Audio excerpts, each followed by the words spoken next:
The War Council chamber aboard the Sovereign Fist stretched nearly half a kilometer in length. Admiral Krathrex of the Dominion Alliance watched as holographic displays flickered to life, showing the tactical map of human-controlled space.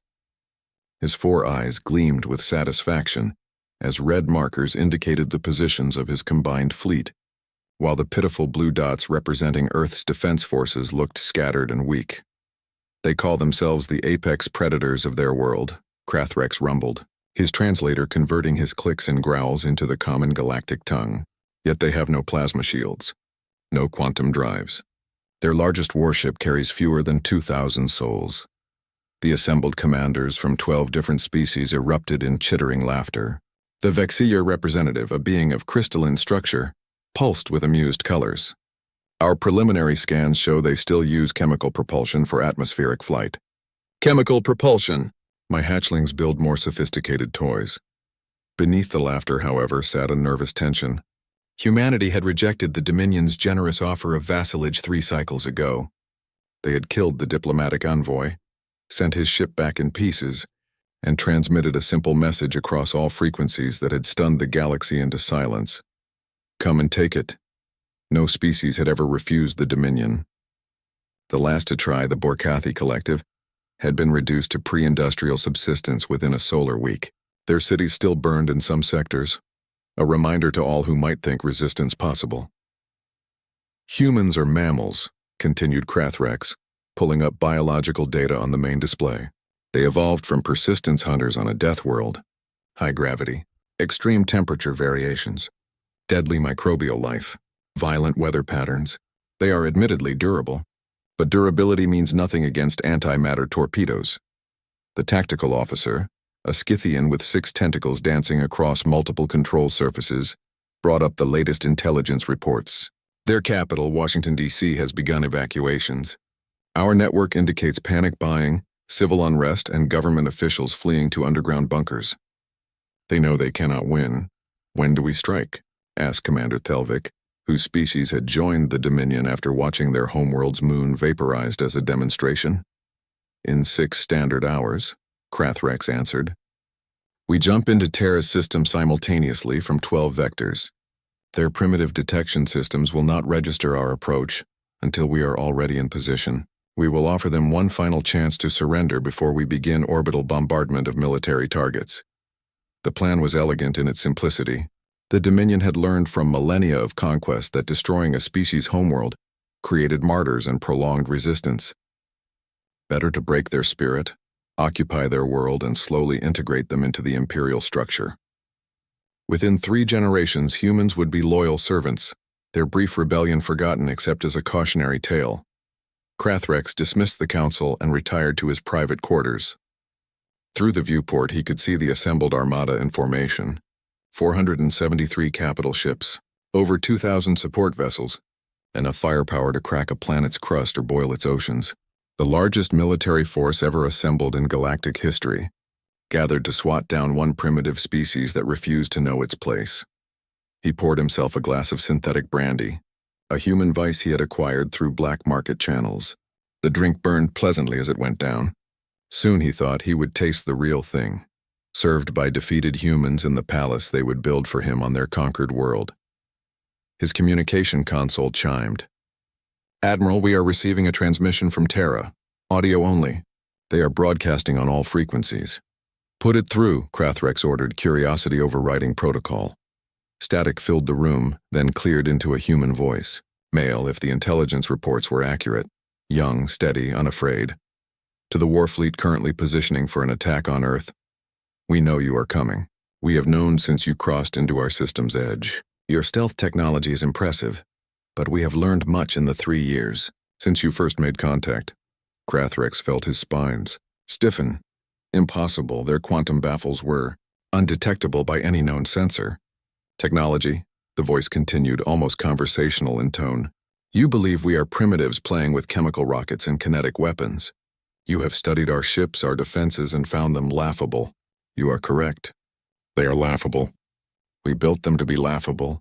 A chill ran through Krathrex's carapace, an evolutionary response his species had not felt in generations. You see, Admiral Krathrex of the Sovereign Fist, we are very good at learning. When you destroyed the Borkathi Collective, we watched. When you integrated the Thessian Republic, we took notes. When you demonstrated your power to the Frindle clans, we understood the game being played. The human's voice remained calm, almost friendly, but something in its undertone made Krathrex's combat instincts scream danger. For 3 years, every ship you sent near our space we tracked. Every signal you transmitted we decoded. Every technology you demonstrated we analyzed and improved. You thought we were panicking. You thought our leaders were fleeing to bunkers. We let you think that because frightened prey does not concern the hunter. Krathrex activated his tactical display with trembling claws. The formation of his fleet appeared unchanged. All systems nominal. Nothing appeared wrong, yet everything felt wrong. In exactly 4 minutes, you will begin your coordinated jump into firing position around Earth. We will not stop you. Please proceed with your attack. We have prepared something special for your arrival. The transmission ended. Silence filled the command deck. Every officer stood frozen, staring at communication equipment that had just delivered the impossible. A human who knew their fleet composition, a human who knew their admiral's name, a human who knew their exact battle plan. It is a bluff, Krathrex announced, forcing certainty into his voice. They intercepted some communications and wished to sow doubt. All ships maintain formation. Proceed with jump sequence on schedule. But as his officers returned to their stations, Krathrex found his hand shaking as he set down his glass. In all his campaigns across all the worlds he had conquered, he had never heard prey speak with such absolute confidence. The countdown began. 4 minutes to jump. 4 minutes until the Dominion's fleet would surround Earth and force humanity's surrender. 4 minutes until victory, or 4 minutes until something else entirely. Krathrex watched the timer tick down and tried to remember when he had last felt afraid. The jump completed flawlessly. 473. Dominion capital ships materialized in perfect formation around the blue-green sphere of Earth. Krathrex felt his confidence return, as tactical displays confirmed all vessels had arrived exactly on target. Whatever games the humans were playing, they ended now. Scanning for defensive platforms, reported the tactical officer, detecting multiple satellites in orbit, primitive construction, no energy signatures indicating weapon systems. Their defense fleet is clustered around the moon, exactly as intelligence predicted. Krathrex studied the holographic representation of Earth's fleet. 37 vessels, the largest barely 300 meters in length. They hung in space near Luna like insects before a storm. Pathetic. The transmission had been nothing more than psychological warfare, a desperate attempt to avoid the inevitable. Open a channel to Earth Command, Krathrex ordered. Let us offer them the dignity of surrender. Before the communication officer could comply, every console on the bridge erupted in warning signals. Alarms shrieked through the ship. The lights flickered, then stabilized under emergency power. Report, Krathrex roared. Admiral, we are detecting massive energy buildups across all human satellites. They are not satellites. Repeat, they are not satellites. The tactical display transformed. What had appeared as harmless orbital debris suddenly blazed with power signatures that made Dominion weapons look like children's sparklers. Hundreds of platforms hidden in plain sight now revealed themselves as weapons of terrible sophistication. All ships, evasive maneuvers, raise shields to maximum. The order came too late. Beams of focused plasma, far beyond anything in Dominion arsenals, lanced through space. The first volley struck 16 capital ships simultaneously. Shields that should have absorbed megaton-level impacts collapsed instantly. Hulls made of exotic alloys that could withstand the pressure at a gas giant's core vaporized. 16 vessels, each carrying crews of thousands, simply ceased to exist. Impossible. The crystalline Vexier commander's voice crackled over fleet communications. Those power levels violate thermodynamic principles. How are they cooling the weapon systems? How are they generating that much energy? Krathrex had no answers. He could only watch as humanity's trap closed around them. The human fleet near Luna accelerated, not with chemical rockets or even fusion drives, but with technology that bent space itself. They crossed the distance between Luna and Earth orbit in seconds, moving faster than anything the Dominion had ever built. As they came, they fired. These were not kinetic weapons or plasma cannons. These were devices that reached out and simply unraveled matter at the quantum level. Dominion ships touched by those beams did not explode. They unwound, their atomic bonds severed, their crews experiencing a death so fast their neurons could not register pain before ceasing to exist. "Return fire," Krathrex commanded. "All vessels target the orbital platforms." Antimatter torpedoes, quantum disruptors, and plasma lances erupted from the Dominion fleet. Enough firepower to sterilize a dozen worlds converged on the human positions. The display showed direct hits. Perfect hits. Hits that should have reduced the platforms to their component atoms. The weapons vanished before impact. "What in the void?" breathed the tactical officer. "They are using localized spatial displacement," a science officer reported, his voice hollow with shock. "They are creating micro-wormholes and redirecting our weapons into distant space. The energy requirements for such technology should be impossible for a species at their development level." Another volley from the human platforms. 30 more Dominion ships died. The beautiful formation that had surrounded Earth now broke apart as ships desperately tried to escape. Some attempted emergency jumps back to Dominion space, their drives engaged, space bent around them, and then they collided with invisible barriers, more human technology. They had sealed the system. There would be no retreat. Krathrex felt something he had not experienced since he was a juvenile on his homeworld's proving grounds. Absolute terror. This was not a battle. This was an execution. "Admiral, incoming communication from human fleet. They are hailing us." "Put it through," Krathrex whispered.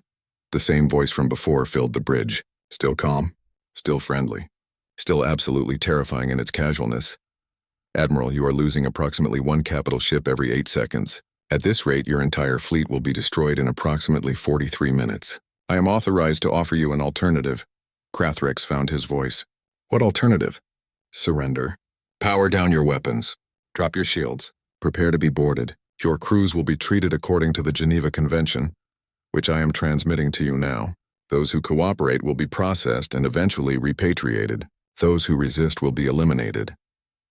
You cannot expect me to believe you possess the resources to capture this entire fleet," Krathrex said, even as another 8 ships vanished from his tactical display. "You still do not understand," the human replied. And now Krathrex could hear something in that voice. Not anger. Not hatred. Something worse, disappointment. "We do not need to capture your fleet. We only need to remove you as a threat. Currently, our projections indicate complete fleet destruction will occur before your reinforcements can arrive. However, we would prefer to study your technology intact. Hence the offer." "Study our technology? You possess weapons generations beyond ours." "In some areas, yes. In others, you have pursued interesting solutions to problems we solve differently. Your quantum baffles, for instance, are quite elegant. We would like to examine them. But we do not need to. The choice is yours." Around the bridge, Krathrex saw his officers staring at him. In their eyes, he saw the death of certainty. They had believed in the Dominion's supremacy for their entire lives. That belief had been shattered in less than 10 minutes. "If I surrender, what guarantee do I have that you will honor this Geneva Convention?" "None," the human said simply. "You must trust us, just as you asked Earth to trust in the Dominion's mercy when you issued your vassalage demand."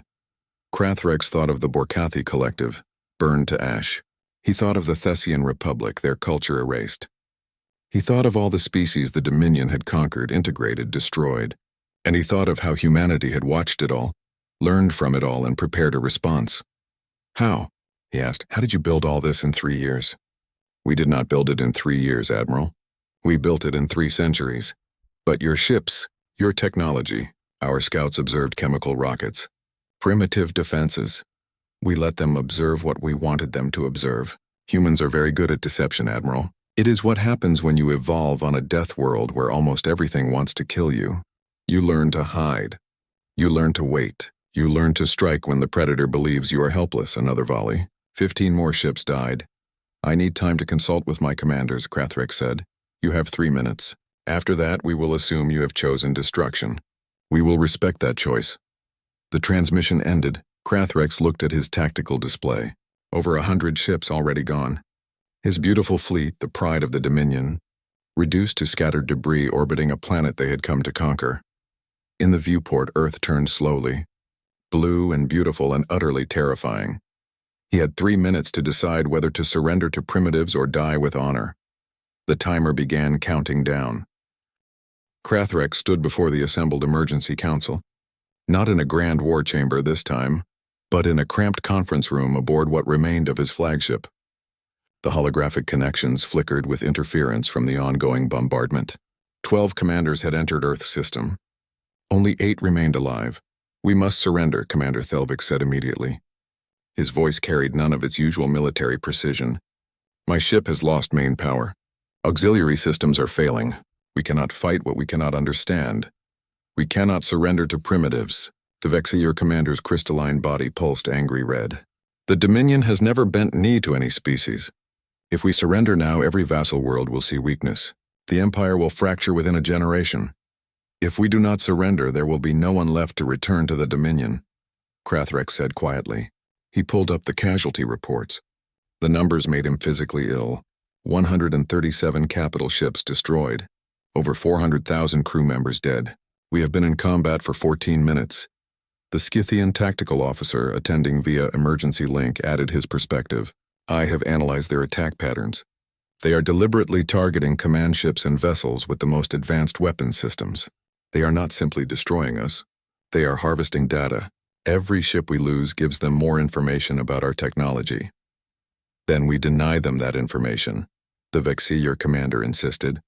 "We initiate self-destruct protocols across the fleet. Deny them their prize. And accomplish what?" Krathrex felt his temper flare. "Kill our own crews to spite an enemy that has already defeated us? What honor is there in pointless suicide? What honor is there in surrender?" The question hung in the air. In Dominion culture, surrender was worse than death. Warriors who yielded became outcasts, their family lines stained for generations. But Krathrex had seen true war before rising to admiral rank. He had seen meaningless death celebrated as honor while strategic retreat was condemned as cowardice. He had watched good soldiers die because pride demanded it. "There is no honor in this situation," Krathrex said. "There is only survival or extinction. The humans have outplayed us at every turn. They knew we were coming. They prepared a trap. They possess technology that makes our greatest weapons look like clubs and stones. If we continue fighting, we will die. All of us, and for what? To maintain the fiction of Dominion supremacy?" "You speak blasphemy," the Vexior commander hissed. "I speak reality. Look at your displays. We are losing. We have lost. The only question remaining is whether we die proud or live humble." The timer showed 90 seconds remaining. "If we surrender," Commander Thelvik asked, "what happens to the Dominion? Our empire spans 300 systems, trillions of citizens. If word spreads that humanity defeated us this easily, chaos will follow. Perhaps chaos is what the Dominion deserves," Krathrex said softly. "We have conquered and oppressed for 1,000 years. We call it civilization, but it is simply tyranny with better weapons. Maybe it is time someone reminded us that there are always bigger predators." 2 minutes ago you were celebrating our upcoming victory," the Vexier commander said. "Now you speak like a revolutionary. Has fear stolen your loyalty? Fear has given me clarity." Krathrex looked at each commander in turn. "I will offer surrender. Those who wish to continue fighting may do so. I will not judge you, but I will not sacrifice my crew for pride." Before anyone could respond, the human voice returned, broadcasting to all ships simultaneously. "Attention, Dominion fleet. You now have 60 seconds to make your decision. However, we feel you should understand the full situation before choosing. Stand by for intelligence update. New data flooded their systems. Not an attack, just information." Krathrex watched in growing horror as the files unpacked themselves across his screens. Records, communications, strategic assessments, all from Dominion Central Command, all detailing plans for this invasion. All stolen weeks ago by human intelligence operatives who had infiltrated the highest levels of Dominion security. But that was not the worst revelation. The files showed additional fleets. 4 more armadas, each comparable in size to the one currently dying around Earth. All positioned at key Dominion worlds. All preparing to launch coordinated strikes should the Earth invasion fail, except the files were dated 3 days ago. 3 days before the invasion, which meant the humans had known about the backup fleets before Krathrex himself had been informed. "Impossible," breathed the tactical officer. "Those fleet positions are classified at the highest levels. Only the Supreme Council knows those coordinates." Not anymore, the human voice said pleasantly. We have thoroughly penetrated your intelligence networks, your military communications, and your strategic planning systems. We know where every Dominion ship is located. We know which governors are loyal and which are considering rebellion. We know about the food shortages on Scytheros Prime that your government is hiding. We know about the Thessian resistance cells your forces have been unable to eliminate. We know everything. Krathrex felt his world crumbling. The Dominion's power rested on two pillars: overwhelming military might and absolute information control. In 14 minutes, humanity had shattered the first pillar. Now they were revealing that the second had been compromised for months, perhaps years. Why are you telling us this? Krathrex asked. Because surrender must be informed to be meaningful. You need to understand that continuing this fight is not merely futile for this engagement. It is futile for your entire species. If your backup fleets attack Earth, they will die just as you are dying. If the Dominion sends more forces, they will die too. We are not a primitive species stumbling through the galaxy. We are a species that has mastered faster than light travel, quantum manipulation, and technologies you have not even theorized. We simply chose to appear weak until we understood who we were dealing with. What do you want? The Vexillor commander demanded. If you possess all this power, why have you not conquered the Dominion yourselves? Because we do not want an empire. We want to be left alone. You threatened that peace, so we prepared to defend it. Now you must decide whether the Dominion will learn from this defeat or die from it. 30 seconds remained. Krathrex looked at his fellow commanders. In their faces he saw the death of certainty, the end of an empire's innocence. They had believed themselves the apex species in the galaxy. In minutes that belief had been destroyed. I am surrendering, Krathrex announced. I will order my ship to power down weapons and drop shields. Any commander who wishes to continue fighting has my respect but not my support. You doom us all, the Vexillor commander said. No, I save who I can save. There is a difference. Krathrex turned to his communication officer. Open a channel to the human fleet. Channel open, Admiral. Krathrex took a breath, then spoke words no Dominion admiral had ever spoken. This is Admiral Krathrex of the Sovereign Fist. On behalf of my vessel and all ships willing to comply, I accept your terms of surrender. We are powering down weapons and dropping shields. We await your instructions. Around Earth, 116 Dominion ships went dark. Their weapons powered down. Their shields collapsed. They hung in space, vulnerable and defeated. 20 ships continued fighting. The Vexillor commander and his followers, choosing death over dishonor. They lasted another 6 minutes. When the firing finally stopped, Krathrex sat in his command chair and stared at the blue planet that had destroyed an empire's pride. Somewhere on that world, humans were celebrating. Or perhaps they were mourning their own losses. Krathrex did not know. He only knew that the galaxy had changed forever, and nothing would ever be the same. The boarding shuttle approached the Sovereign Fist with deliberate slowness. Krathrex watched through the viewport as the craft maneuvered into his flagship's main hangar. It was smaller than expected, barely large enough for a dozen occupants. A boarding party to take control of a capital ship that housed 4,000 crew members. Either supreme confidence or supreme stupidity, Krathrex suspected the former. Admiral, the humans are requesting direct access to the bridge, his security chief reported. The officer's spines were flat against his skull, a sign of submission instinct overriding military training. They are not requesting. They are informing. Let them come. Ensure all weapons are secured. Any crew member who acts aggressively will be executed by my personal order. Is that clear? Yes, Admiral. Krathrex straightened his uniform and arranged himself in what remained of his command dignity. Around the bridge, his officers did the same. They were defeated, but they need not be pathetic. The bridge doors opened with a pneumatic hiss. 6 humans entered. Krathrex had seen humans before in intelligence briefings. Bipedal mammals, average height between 1.6 and 2 meters. Skeletal structure suggesting persistence predator evolution. The briefings had made them seem unremarkable. Soft skin, no natural armor, modest physical strength by galactic standards. The briefings had been catastrophically wrong. These humans moved like apex predators, not with the overt aggression of Dominion shock troops, but with the casual confidence of beings who feared nothing in their environment. They wore form-fitting armor that seemed to shift and shimmer with embedded technology. Energy weapons were holstered at their sides, but they clearly did not expect to need them. The lead human removed her helmet. Female, Krathrex noted, with dark skin and eyes that had seen too much war. She surveyed the bridge with professional interest, her gaze lingering on the tactical displays before settling on Krathrex. Admiral Krathrex, I am Commander Sarah Chen, United Earth Defense Force Special Boarding Operations. I am here to accept your formal surrender and establish interim command protocols until this situation is resolved. Her translator was perfect, better than Dominion technology. Her tone was respectful but firm. She was not gloating. That somehow made it worse.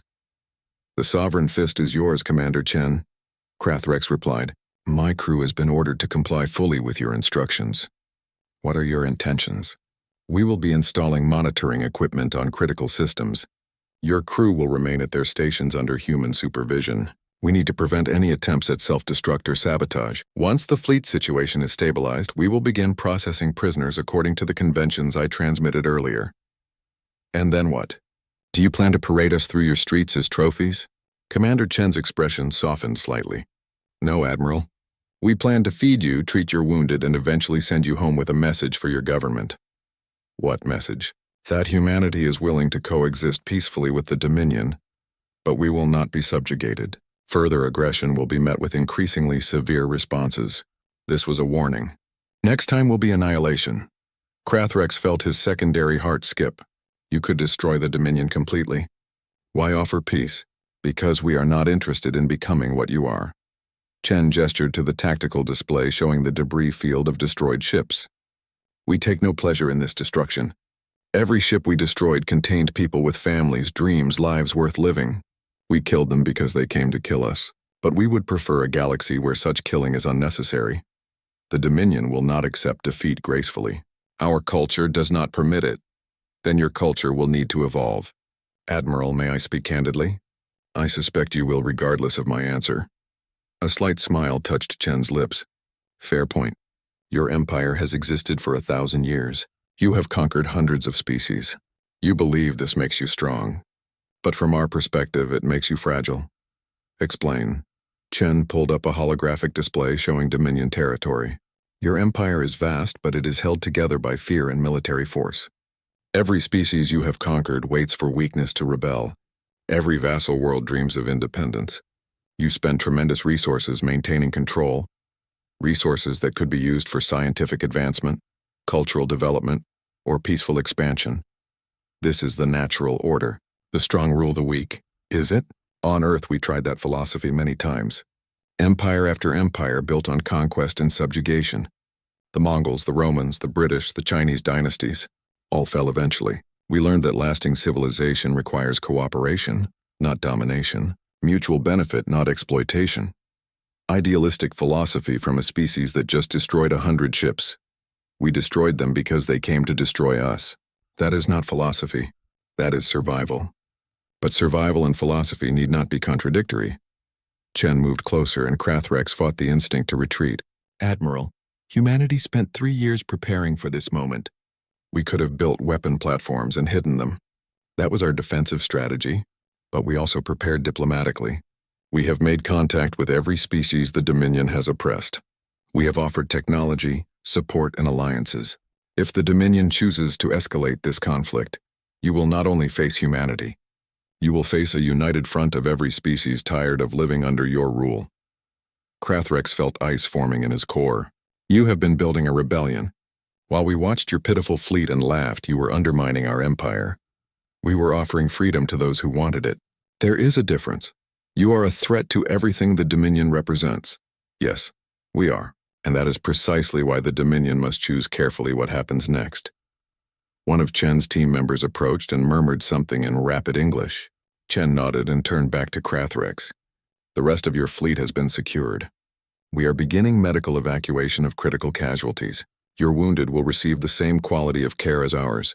We have prepared facilities on Luna that can accommodate different atmospheric and gravity requirements. Why? The question burst from Krathrex before he could stop it. Why treat us with mercy after we came to conquer you? Chen was quiet for a moment. Because we remember what it was like when we were divided. Humans spent thousands of years fighting each other. Nation against nation, ideology against ideology, religion against religion. We nearly destroyed ourselves multiple times. Nuclear weapons, biological warfare, environmental collapse. We came very close to extinction. But you survived. We survived because enough people chose cooperation over conflict. We formed a world government, not because everyone agreed on everything, but because everyone agreed that extinction was unacceptable. It took time. There was resistance, violence, setbacks. But eventually we unified, not by conquest but by consensus. And now you want to impose that philosophy on the Dominion? No. We want to give the Dominion a choice. Continue your path of conquest and face eventual destruction, either from us or from the internal collapse all empires experience. Or begin the difficult work of transformation. Release your vassal species. Form cooperative alliances instead of forced subjugation. Join the galactic community as partners rather than overlords. Krathrex laughed bitterly. You ask the impossible. The Dominion Council would never agree to such terms. They would rather see the Empire burn than accept equality with species they consider inferior. Then the Empire will burn, but it does not have to be today. This battle, this defeat, can be a catalyst for change. Or it can be the first engagement in a war that ends with the Dominion's extinction. The choice belongs to your people. Krathrex looked around his bridge. His officers listened in silence, their expressions unreadable. But he knew what they were thinking. They were thinking that everything they believed had been proven false. They were thinking that humanity had beaten them not just with superior weapons, but with superior intelligence, superior planning, and superior understanding of how power actually worked. What happens to me? Krathrex asked. You will be detained as a prisoner of war until the situation resolves. If the Dominion agrees to negotiations, you will be released as part of the initial diplomatic exchange. If the Dominion chooses war, you will remain imprisoned for the duration. But you will be treated humanely. That is our promise. And if I refuse to cooperate, if I order my crew to resist, then we will stun you, sedate you if necessary, and proceed with securing the ship. Your crew will not be harmed unless they initiate violence. We would prefer this remain peaceful. Krathrex studied Commander Chen's face. She was not lying. Everything in her body language, her tone, her eyes told him she genuinely hoped for cooperation. But underneath that hope was steel. If forced, she would do whatever was necessary, just as humanity had done to his fleet. Very well, Commander Chen. You have my cooperation. I will instruct my crew to comply with your orders. Thank you, Admiral. That decision likely saved lives today. As human soldiers began installing monitoring equipment and taking positions at key stations, Krathrex settled back in his command chair. Through the viewport, Earth hung in space, beautiful and terrible. The galaxy had changed. Whether the Dominion would change with it remained to be seen. The detention facility on Luna was not what Krathrex expected. Instead of cramped cells and harsh lighting, he found himself in quarters designed for different species' requirements. The gravity was adjustable. The atmosphere could be customized. The food, while synthesized, was nutritionally appropriate and actually edible. There were recreational areas, medical facilities, and even access to limited communication networks. It was, in every way, more comfortable than many military barracks Krathrex had occupied during his career. That somehow made the defeat worse. He sat in the common area, a large space where prisoners from different ships could interact under human supervision. The room buzzed with conversation in a dozen languages, all filtered through universal translators. Officers from various Dominion species discussed the battle, analyzed what had gone wrong, and debated what would happen next. Commander Thelvik approached and settled onto a bench designed for his species' physiology. I have been speaking with the other commanders. There is consensus that the humans are playing a longer game than simple military victory. Obviously, Krathrex replied. They could have destroyed us all. Instead, they captured us, feed us, and treat us well. They want us to return to the Dominion with stories of human mercy and human strength. Propaganda. Effective propaganda. How many of our crew members will return home speaking of human brutality versus human restraint? How many will question whether the Dominion's path is truly superior? Thelvik's sensory organs rippled with unease. You sound as though you have already been converted to their cause. I have been converted to reality. We lost, Thelvik. Completely. Utterly. Without ever having a chance of victory. That forces certain conclusions. A human approached their conversation area. Not a guard, but a young man in civilian clothing carrying a data tablet. He was tall, thin, with nervous energy that suggested inexperience. "Excuse me, Admiral Krathrex? I am Dr. Marcus Webb, Xenocultural Liaison. I was hoping you might be willing to answer some questions about Dominion culture and history. Purely voluntary, of course. You can refuse without any consequences." Krathrex studied the human. "You wish to interrogate me. I wish to understand you. There is a difference. We have data on Dominion military capabilities, obviously. But we know very little about your society, your beliefs, your perspective on galactic events. If humanity and the Dominion are to coexist, we need mutual understanding. And if I provide this understanding, you will use it against my people." Dr. Webb sat down uninvited, his body language open and non-threatening. "Admiral, we already defeated your people. We do not need cultural insights to win militarily. We need them to build peace. Right now, the Dominion Council is debating their response to this loss. Some advocate for massive retaliation. Others suggest opening negotiations. The more we understand about Dominion decision-making, the better we can communicate effectively and prevent further bloodshed. You assume I care about preventing bloodshed. I assume you care about your people's survival.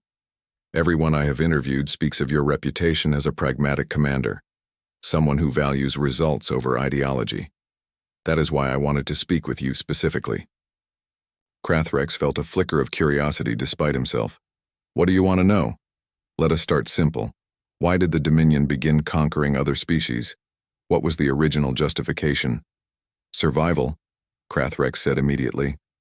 "My species evolved on a world with limited resources and aggressive predators. We learned early that safety came from controlling our environment completely.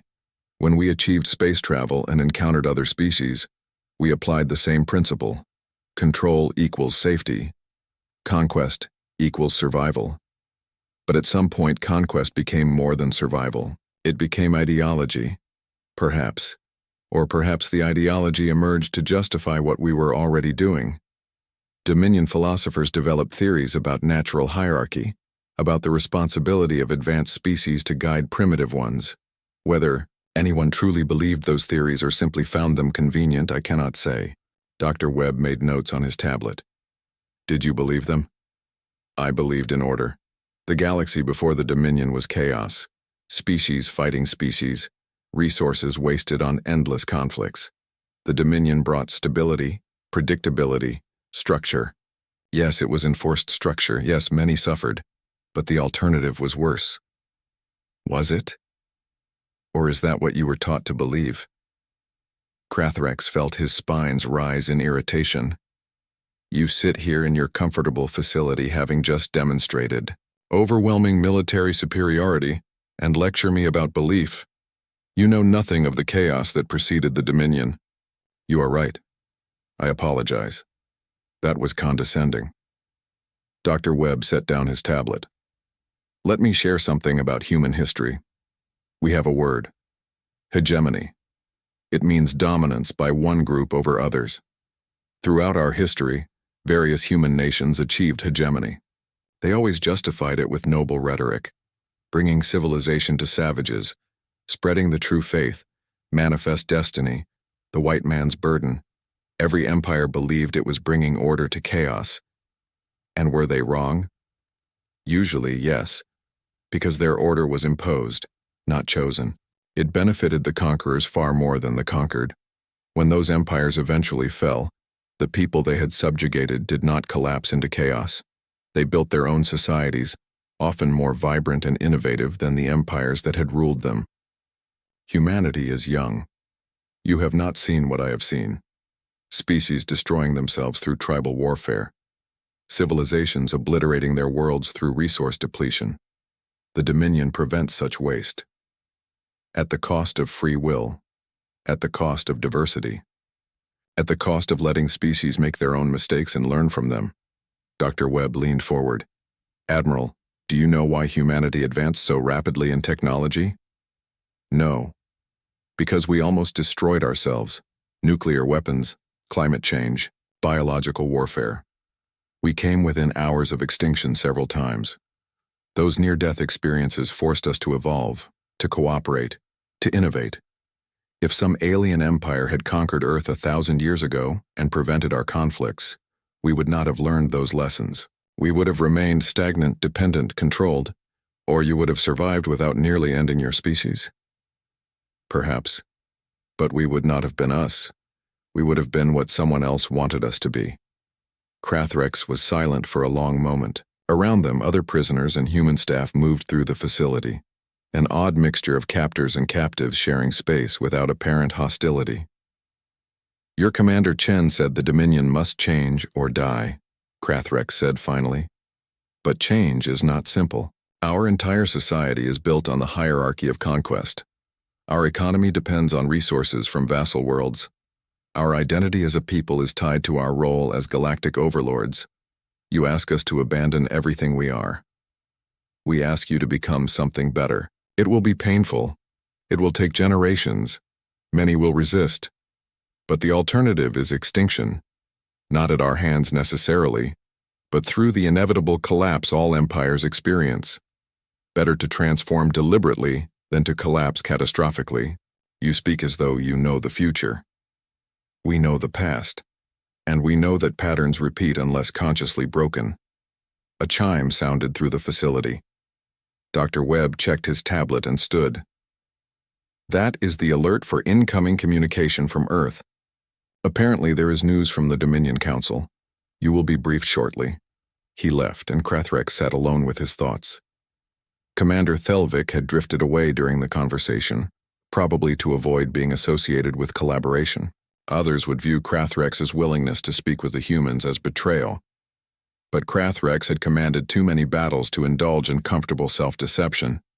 Humanity had outplayed the Dominion at every level: military, intelligence, strategy. They had even outplayed them philosophically, offering a vision of the future that made Dominion ideology look crude and outdated. 30 minutes later, all prisoners were summoned to the main assembly area. A large holographic display, activated, showing Commander Chen standing in what appeared to be a military briefing room. I have an update from the Dominion Council, Chen announced without preamble. They have issued a formal response to the battle. I am sharing it with you now. The display shifted to show the Supreme Council chamber. 13 members representing the core Dominion species sat in their traditional circle arrangement. The eldest, a Vexillor whose crystalline structure indicated extreme age, spoke first. The Dominion does not negotiate with terrorists. The attack on our fleet at Sol constitutes an act of war. Humanity will face the full consequences of their aggression. We are mobilizing additional forces. We will not rest until Earth is brought to heel and humanity learns its proper place in the galactic order. The transmission ended. Silence filled the assembly area. Every prisoner understood what those words meant. More war, more death, more destruction. Commander Chen appeared on the display again. We anticipated this response. The Dominion Council is composed of individuals who built their careers on conquest. They cannot accept defeat without losing everything. We understand that, which is why humanity is implementing Phase 2 of our strategy. New images appeared. Fleet movements, diplomatic missions, alliance formations, all happening simultaneously across Dominion space. 6 months after the battle at Earth, Admiral Krathrex stood on the observation deck of Luna Station and watched ships move through orbital space. Not warships preparing for battle, but transport vessels carrying goods, people, and hope. The galaxy had transformed in ways he could barely comprehend. The Dominion Council had fallen 3 months ago, not through military conquest but through internal collapse. As humanity predicted, the simultaneous rebellions across vassal worlds had fractured the empire. Some council members advocated total war. Others pushed for negotiation. The resulting political paralysis prevented effective response to either approach. Within weeks, the core Dominion species themselves began questioning whether maintaining the empire was worth the cost. The final blow came when the Scythian Collective, one of the Dominion's founding species, announced they were withdrawing from the alliance and seeking independent relations with humanity. Others followed. The empire that had lasted 1,000 years dissolved in less than a season. Commander Chen approached, her footsteps quiet on the observation deck. She had been promoted to admiral in recognition of her role in the transition period. The transport carrying your crew back to Scytheros departs in 2 hours. Are you ready? Krathrex did not turn from the viewport. Ready to face judgment for losing a fleet and surrendering to primitives? Not particularly. You will not be judged. The Provisional Scythian government has already granted amnesty to all military personnel involved in the Earth campaign. They recognize you are following orders from a government that no longer exists. How generous. How does one process such radical change, Admiral Chen? 6 months ago, I commanded a capital ship in the greatest empire the galaxy had known. Now that empire is dust, and I am returning home as a private citizen to a government I do not recognize. With difficulty, I imagine, but you are not alone in facing that challenge. Chen gestured to the viewport. 33 species are currently undergoing political reorganization. 17 have requested membership in the cooperative commonwealth we are forming. 8 prefer complete independence but want trade agreements. 5 are still determining what structure works best for them. It is messy, chaotic, and frequently frustrating. But it is their choice. The Commonwealth. Another empire by a different name. No. A voluntary association with no central military, no forced tribute, and the explicit right to withdraw at any time. We are not building an empire, Admiral. We are building a network. Krathrex finally turned to face her. Why? You had the power to conquer us all. To impose your will on the entire galaxy. Instead, you are encouraging independence and diversity. It makes no strategic sense. It makes perfect sense if your goal is not conquest but coexistence. Admiral, humanity learned something important from our own history.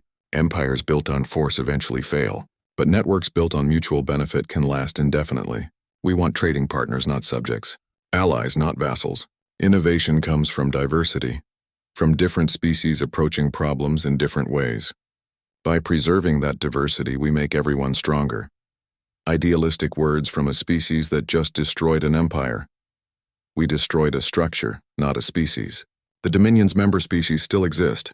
They are simply free now to determine their own futures. Some are thriving. Some are struggling. All are learning. That is how growth happens. A young Scythian officer approached, one of Krathrex's former crew. Admiral, the transport is ready for preliminary boarding. Several crew members are already gathering at the dock. I am no longer an Admiral, Ensign Vectil.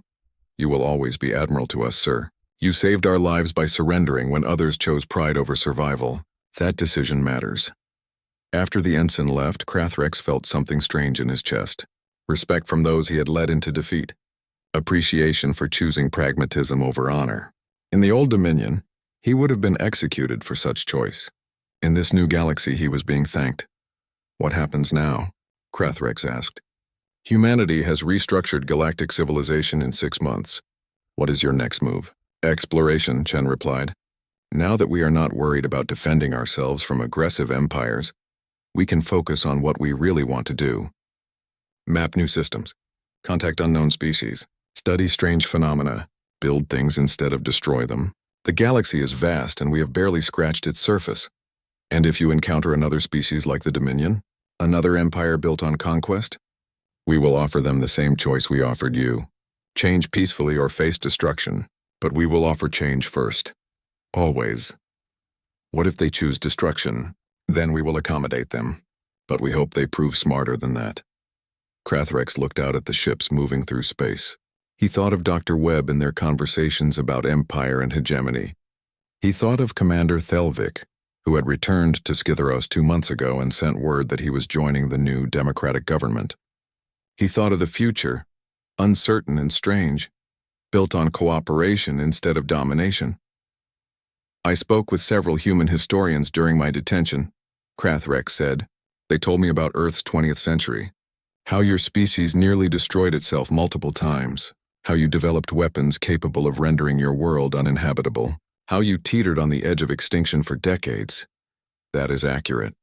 They said the key moment came when enough humans realized that survival required cooperation, that the old patterns of tribal conflict would inevitably lead to annihilation in a world with nuclear weapons. Also accurate. We call it the Great Choice. The moment when humanity collectively decided that our similarities outweighed our differences, it did not happen overnight. There was resistance, backsliding, conflict, but the general trajectory moved toward unity. You are attempting to force that same moment on the galaxy, accelerating what should take centuries into months. We are offering the opportunity for that moment. Whether species accept it is their choice. But yes, we are using the disruption of the Dominion's fall to push for systemic change. The old patterns were leading toward galactic war. Better to break them now before more species develop the capability to destroy planets. Do you ever doubt? Ever wonder if you are making the right choice? Chen was quiet for a long moment. Every day. But doubt and certainty are not opposites. I doubt our methods while remaining certain of our principles. We will make mistakes. We already have made mistakes. Species that trusted us have faced unexpected challenges, economic disruptions, political instability, cultural confusion. We do our best to help, but we cannot solve every problem. All we can do is ensure the foundation is sound and trust species to build their own futures on it. A chime sounded. Final boarding for the Scytheros transport. That is my departure, Krathrex said. He extended his primary manipulator in the human gesture of greeting he had learned. Shen clasped it firmly. What will you do on Scytheros? She asked. I do not know. My skills are military command, logistics, and strategic planning. Perhaps the new government will find use for such skills. Perhaps I will retire and watch the younger generation build something I cannot fully understand. Perhaps I will write my memoirs and try to explain how the galaxy changed in a single day. If you write those memoirs, I would like to read them. If I write them, Admiral Chen, you will be prominently featured. The human who ended an empire by being too merciful to hate and too strong to defeat. Chen smiled. That is not how I see myself. No one ever sees themselves as history will record them. That is the blessing and curse of being alive during transformative moments. Krathrex walked toward the docking area. His crew waited there. Former warriors now becoming something else entirely. Citizens. Voters. Free beings in a galaxy learning to function without masters and slaves. At the dock, he paused and looked back. Through the viewport, Earth hung in space, blue and beautiful. The world that had destroyed an empire and offered something different in its place. Not perfect. Not without problems. But better than what came before, Admiral. One of his crew called. We should board now. Coming. He took one last look at Earth, then turned toward home. The transport lifted from Luna Station 30 minutes later.